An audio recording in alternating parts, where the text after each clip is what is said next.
大家好，这名网友说大包不好了，现在人民日报都不称呼习包子总书记了，改称习包子同志了。我们看人民网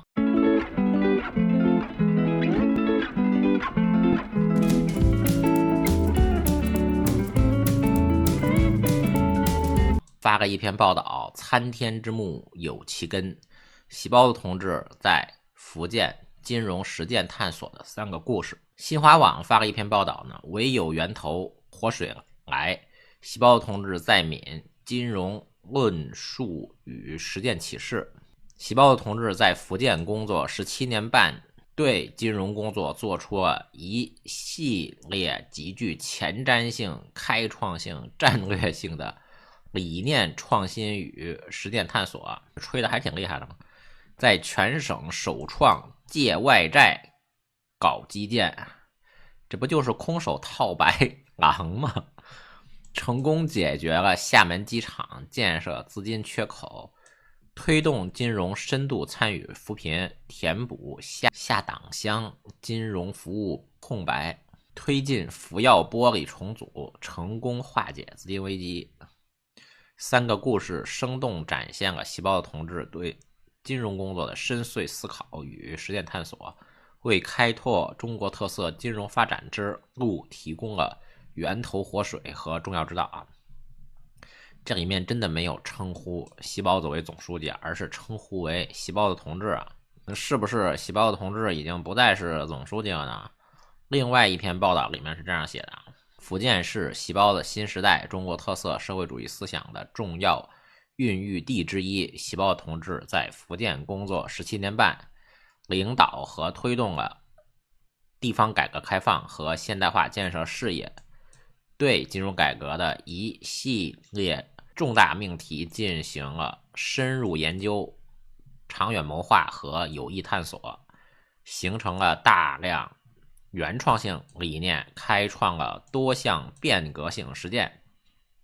取得了一系列标志性成果，为开拓中国特色金融发展之路提供了理论与实践的源头活水。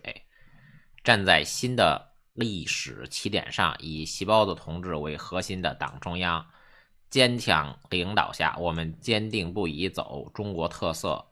金融发展之路，金融血脉将持续为中国经济社会发展注入澎湃动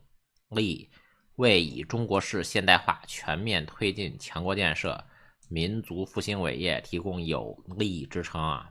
传统上呢，同志多用于党内平等的称呼啊，习包子总书记则是彰显其最高领导权威的正式头衔呢。此前呢，比如说2024年7月、8月传言习包子被控制之后呢，人民日报呢曾经短暂的淡化习包子的名字。其实习包子同志在中共的正式文件中又不是没有消失过，是真的消失过。3月31日，中国共产党召开的每月一次的政治局会议，如果仔细阅读第2天的人民日报头版所刊登的政治局会议公告，人们会发现一些不寻常的情况。党中央一词在官方的公告中出现了5次左右，但是先前所使用的以习包子同志为核心的党中央表述的消失，党中央变成了单纯的党中央。以习包子同志为核心党中央的表述从政治局会议的正式声明中消失，那看来排除习包子的举动不仅在军方，在党内也是一步一步的进行之中啊。但是呢，4月25日召开的政治局会议呢，以习包子同志为核心的党中央又回来了。5月份的政治局会议呢，的确召开了，而且有好多个议程啊，任命了2个正部级，开除了苗华的党籍啊。到现在还没有公布苗华开除党籍的事情啊，但是已经开除军委委员了。但是官媒并没有公布5月份召开的政治局会议的正式消息啊，在中纪委的那个里面侧面的提到，的确是召开了。而且我们看，这是之前的2016年中国教育部的网站，确实有习包子同志为总书记的党中央这种说法呀。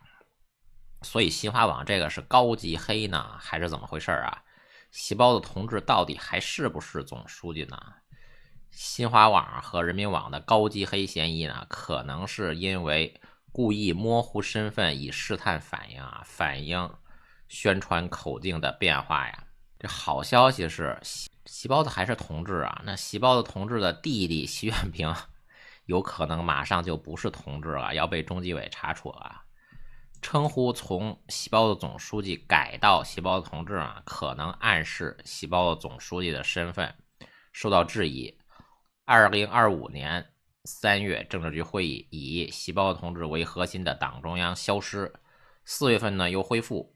，5月份的政治局会议偷偷召开，并开除苗华的党籍，叠加军方的画报下架细胞的照片呢，董军没有提细胞的一个字啊，显示权力交接的迹象。传言呢，细胞的又是中风，又是被军方控制，胡春华可能接班呢。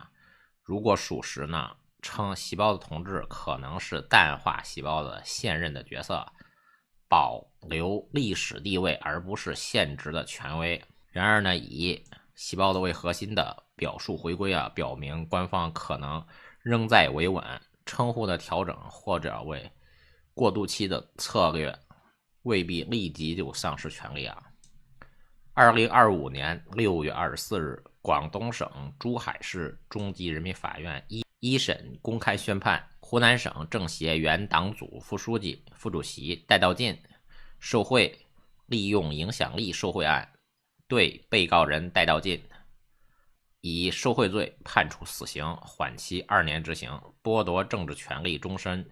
并处没收个人全部财产；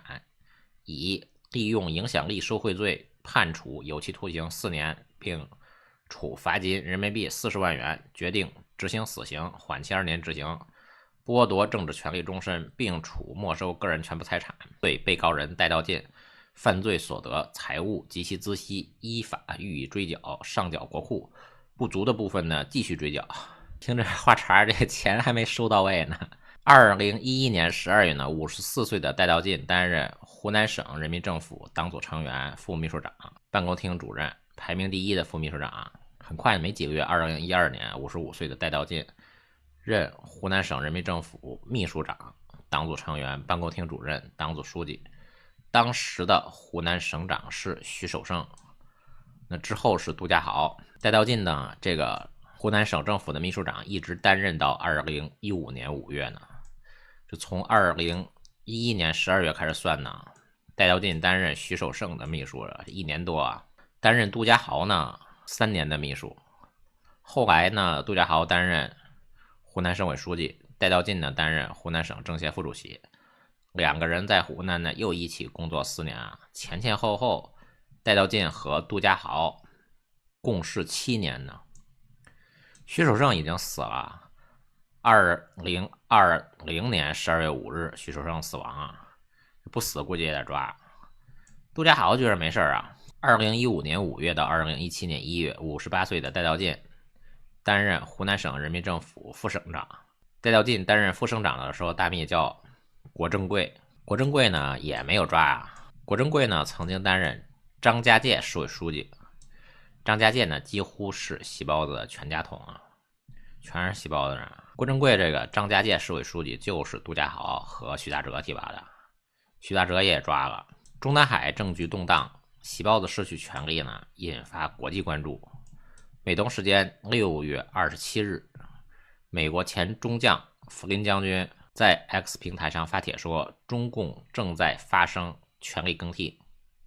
并呼吁中国观察家密切关注中共的核心成员。弗林将军并附上了丁薛祥、陈吉宁、张又侠的配图，似乎意有所指。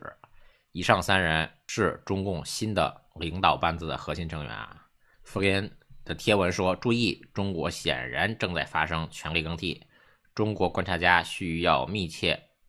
关注中共的核心成员，尤其是政府和国家安全部门的官员。弗林形容呢，中共领导层的变动造成的后果是巨大的。弗林还配了3张图啊，一张是中共官员在人民大会堂开会的场景，另一张图就包括了丁薛祥、陈吉宁、张幼霞三个人让人浮想联翩啊。丁薛祥摆在中间，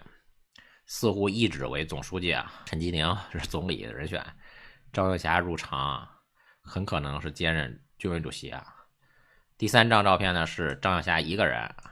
背后配了一杆枪，马上让人联想到张幼霞带枪入场。通常来说呢，军权意味着掌握实权，福音配此图呢，意指张幼霞是中共高层的真正的话事人啊。然而呢，丁薛祥作为细胞子的长期马仔啊，从2012年起担任细胞子的秘书，2017年晋升中办主任，2022年入场，2023年接替韩正担任第1副总理，被视为细胞子的影子。丁薛祥的仕途与细胞子紧密绑定，如果丁薛祥接班，仅仅是换汤不换药，延续细胞子派系的统治，与权力转移的初衷相悖。张幼霞如果掌握军权，肯定是难以接受细胞子在后台垂帘听政啊，继续操控。改革派更不认同丁薛祥这个人选啊。福林的推测呢，忽视了派系博弈的现实。传言呢，汪洋、胡春华与丁薛祥竞争总书记。运涛派系呢，温家宝派系力推汪洋或者胡春华呀。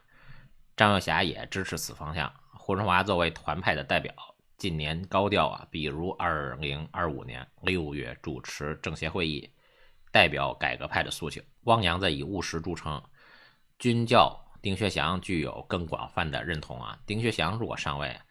改革派恐怕会因为丁薛祥代表细胞子旧政而抵制啊，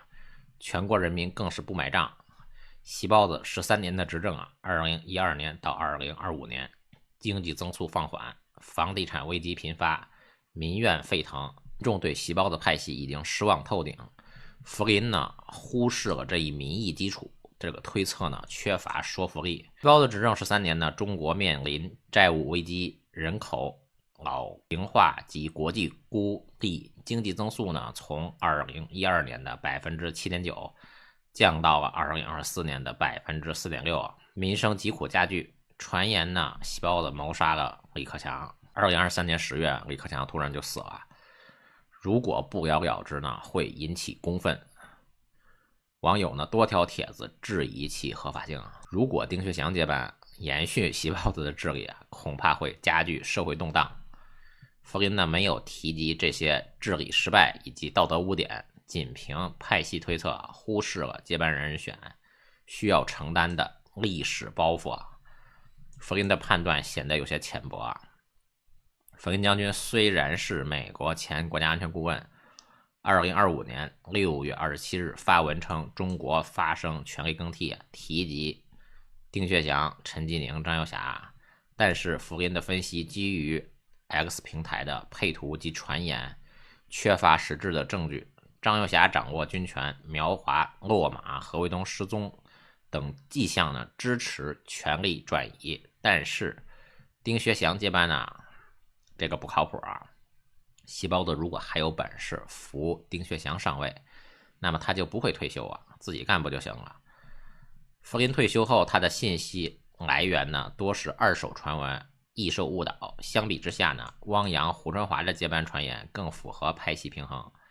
福林的丁薛祥说呢，或为吸引眼球，未必可信呢。福林将军认为丁薛祥可能接班的说法，因为丁薛祥是细胞子亲信身份呢，改革派以及民意的反对，细胞子治理的失败的包袱和自身判断的局限难以成立。